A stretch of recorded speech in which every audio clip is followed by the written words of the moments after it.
Hi, my name is Shekita Green, and I have been diagnosed with NMO. My story began in January, where I started having nerve shocks out of nowhere.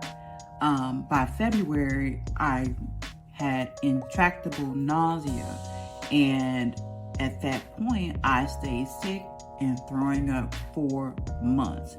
A couple months after I got sick, I was diagnosed with BPPV. Well, then I went back to work. I actually started a business, moved to Washington State, all while being sick. And eventually I started feeling a little bit better about 6 months after the first incident. I worked, and then I eventually moved to Houston, Texas. And I was working at a job. I was doing really well there. And a little bit about me is that I'm very involved in my job. I was very career-oriented, entrepreneurial spirited type of person. So it was a lot with what had happened. I remember going to work, and that day I just felt really, really nauseous after eating some IHOP. And so I kind of had a feeling like that maybe the IHOP was some bad food that I had ate. Maybe it was making me nauseous. Well, then shortly after, I started throwing up. And at this point, I was convinced that I had food poisoning. And so I ended up going to the hospital to be treated for food poisoning. And I did tell them that I had some food. I thought it was bad, and that maybe it was making me sick. In that experience and going to the hospital, of course, they ran all the standard tests and told me to hydrate and just make sure that I eat light and send me home. I never stopped throwing up. Eventually, I was throwing up so much that I was rapidly losing weight. And within about a week and a half time frame, I lost about 20 pounds from the amount of time of throwing up. I then started going back and forth to the hospital. The first time that I went to another hospital was when my husband took me. And I was there for not even a day. They discharged me. They ran all the standard tests again and thought maybe there might be something like an ulcer. So then they looked into that. Sent me home with a bunch of medications. The second time I went back to the hospital. Of course, they did the same exact thing. And every time I'd go, they'd give me fluids. I was so severely dehydrated that every time I did go to the hospital, they were almost incapable of getting any blood from me. So then the third time, again, back to the hospital, and I was admitted for a couple of days for them to try to figure out what was going on with me. And at this time, I actually went to a different hospital than what I had been going to, and they transported me by ambulance to another hospital because they weren't able to treat me there. And so that was the time that I stayed there for a couple of days. And I remember them running some tests, and they were looking at my stomach, running an ultrasound on that, and they were also having a difficult time pulling blood as well. At that point, they told me my potassium was low and that they had to give me an infusion of that, and that I was low on vitamins, and for some odd reason, my B12 was pretty high. And at this time, while all of this was going on, I had got double vision. And I started to display a lot of neurological symptoms, such as odd sensation in my legs and my feet and my abdomen. I had a headache, and I felt weird sensations in my ears and my eyes. I can say that it felt like I was going paralyzed, but I couldn't really determine exactly what the feeling was.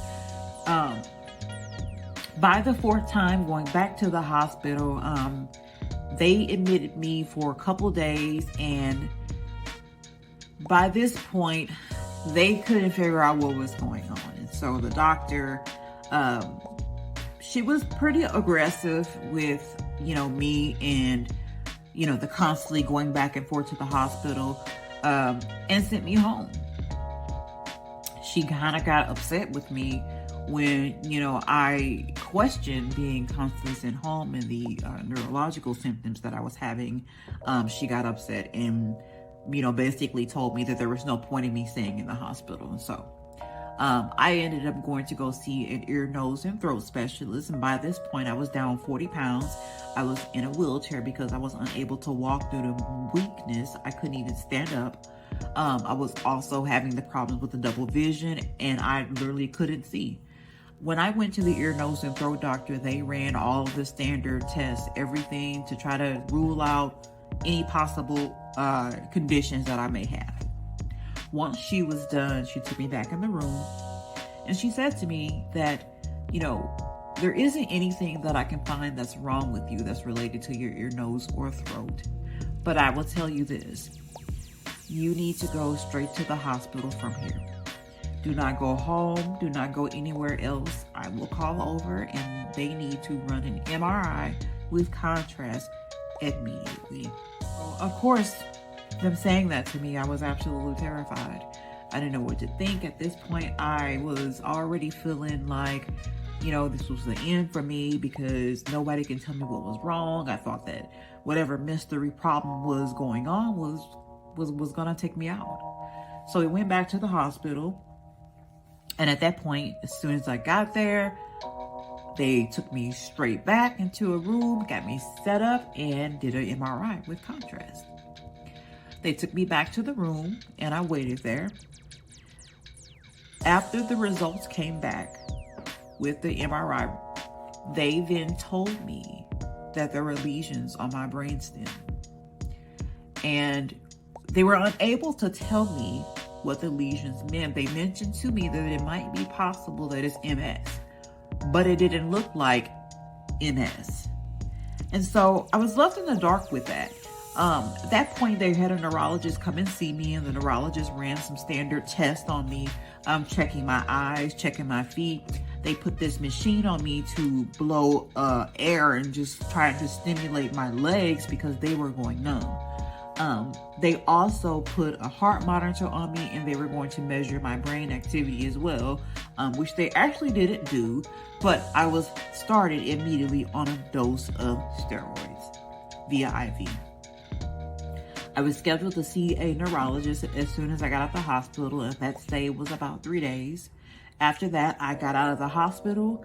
I went back to the hospital 2 more times because once I was at home, I was feeling a little bit better with the steroids, but then there was pain.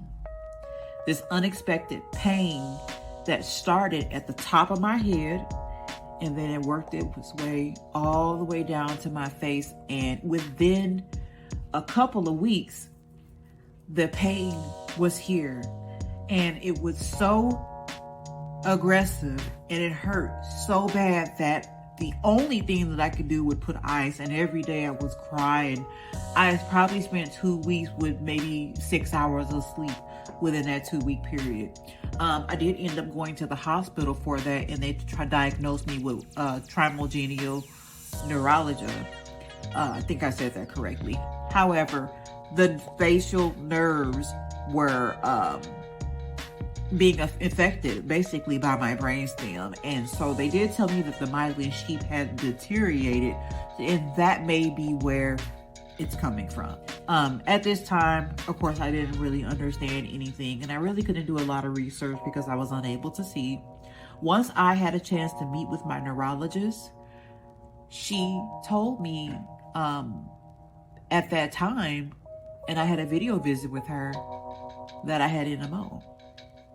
And I remember feeling like I didn't understand what she meant.